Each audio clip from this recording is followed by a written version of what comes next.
The Sun by Lois Lowry, Book 2, Chapter 6. The good weather days continued. The sun turned the wave tips to sparkling jewels, and the fishermen filled their nets each day with their glistening catch. In tall Andrews's fields, the marmot flapped its loose fabric arms, and the crows, made timid by it, called out harshly and went to the other fields, other crops. The gourd head began to rot in the sun and collapse upon itself, oozing and purple like a bruise. A bold starling swooped and grabbed some of the browning grass that had been its hair. One day it fell sideways into the field. When Claire walked past on her way to gather herbs, she saw only the toppled ruined remains. The memory it had brought her was no longer there. Andrews's mother, Elwyn, weakened and no longer left her bed. Alice tended to her there, holding her head so that she could sip warm liquid made from chopped wild sunflower roots simmered in spring water. The medicine eased her cough, but it was a comfort, not a cure. She would not live, Alice told Claire. Claire had learned about death already in her time here, for they had buried an old fisherman earlier, and she had helped Alice wash and wrap the gaunt body before his sons lifted it into the box they had built. The fisherman's death had been sudden, though in his sleep. Now Claire watched, day by day, as Elwyn drifted in her mind, woke less often, and seemed to shrink. Finally, early one evening, with Andres and his father there, her breath slowed and stopped. The father and son touched her forehead gently as a goodbye, and went away. Alice squeezed cloth that she lifted from the pail of water, handed one to Claire, and together they began to wash the thin body. Clean wrappings were folded nearby, waiting.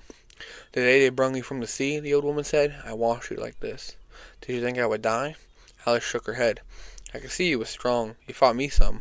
She chuckled softly as she patted Elwyn's arm dry and laid it back gently on the bed. I don't remember. No, you wasn't yourself yet. It was your sleep self what fought me. Here. She handed Claire a dry cloth, and together they dried and tidied the dead woman, folding her arms finally across her gaunt chest. Alice brushed her thin hair, and they carefully wrapped her. They could hear the two men moving outside, readying the box. Now we needing a woman here, Alice said, glancing around the crude hut. The cooking vessels were unwashed, and a blanket thrown across the chair was stained and in need of mending. Yes, Claire agreed. Men don't tend houses well, do they? Tall Andrews is of an age to wed, Alice said pointedly. Claire shrugged. He should, then. It's you he wants. Claire knew it to be true. She blushed. I'm not of a mind to wed, she murmured.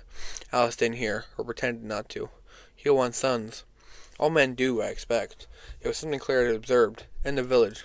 Sons carried on the outside work. They took on the boats in the fields as their fathers grew old. Alice busied herself with tying the cords that held the wrappings firmly in place around Elwyn's remains.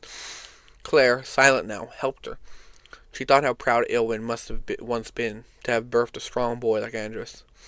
They sat back. Their work was finished. In a moment they would call the men, father and son, to lift the woman into her coffin. The village would gather in the morning to place it in the earth. On that day, the day I tended to you, Alice said to Claire, I saw your wound. Wound? Your belly. Claire placed her hand there protectively. She looked at the ground. I don't, she began, then faltered. It's a grievous wound. Someone tended to it, stitched it up. There are marks. I know, Claire whispered. One day it'll come back to your mind like everything else. Perhaps. But I fear this, that you will not be able to give birth. I think it has been taken from you. Claire was silent.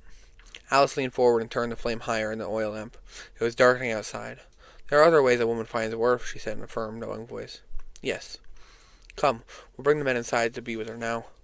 They rose and went out into the evening where tall Andres and his father waited in a light rain, their faces resigned.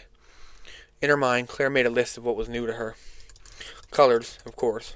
She was grateful for knowing them now, the red of hollyberries and the red ribbon of the hand fasting.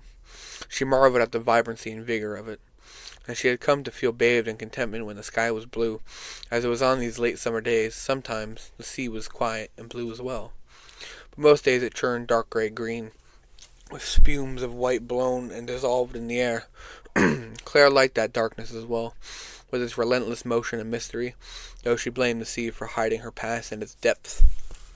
Yellow she loved for its playfulness. Yellowing, her little bird, came to her finger now when she poked it between the twigs that formed his cage. He hopped onto it and tilted his head at her with a questioning look. She wondered why she had ever been so frightened of birds. They were added to her list of newly learned things, birds and animals of all sorts.